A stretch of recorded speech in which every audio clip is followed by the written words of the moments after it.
A couple people in the chat talking about Klim Kostin. He did play a team low 9 minutes and 16 seconds, and they did make a switch for one shift and moved Fogel up to the third line. So if they go 11-7, people are saying, hey, maybe you take Klim Kostin out. But when I look at it, like, hey, Klim Kostin, even if he plays 6 minutes, having that guy out there go lay a couple of big hits. We saw him drop the gloves yesterday. He just couldn't get his hands on, I think it was Blake Lizotte that he wanted to get a piece of. That's more valuable to me than Philip Broberg playing 2 minutes. Couldn't agree more. Kostin was physical. He answered the bell multiple times. He's heavy on the forecheck. Like you talk about the Oilers and how they've kind of evolved over the last couple of years. Like a guy like Klim Kostin, this guy's heavy and he plays a hard game. And against a team like the Kings, you need a guy like that.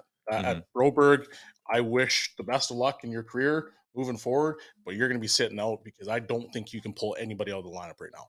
Yeah, like even, I mean, people saying, oh, Vinny took the bad penalty. I'm not taking Desharnais out because of one bad penalty either. Like, well, here's the thing too. Bouchard and Desharnais were the ones who took the penalties at the end of the game. We were two least inexperienced players on the blue line. Do you really want to add a Philip Broberg to that group too? No. No.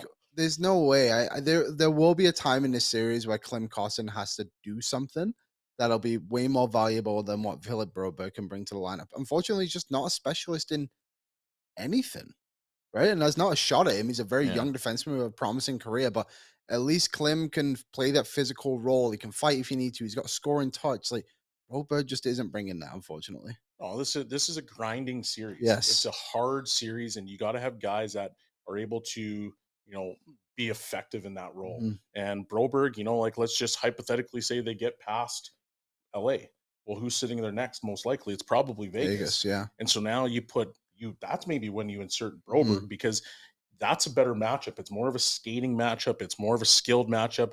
Like the one that we've got here is probably one of the worst matchups for the Oilers outside. And I'm going to knock on wood at some point here. The Avalanche. Yeah. Right?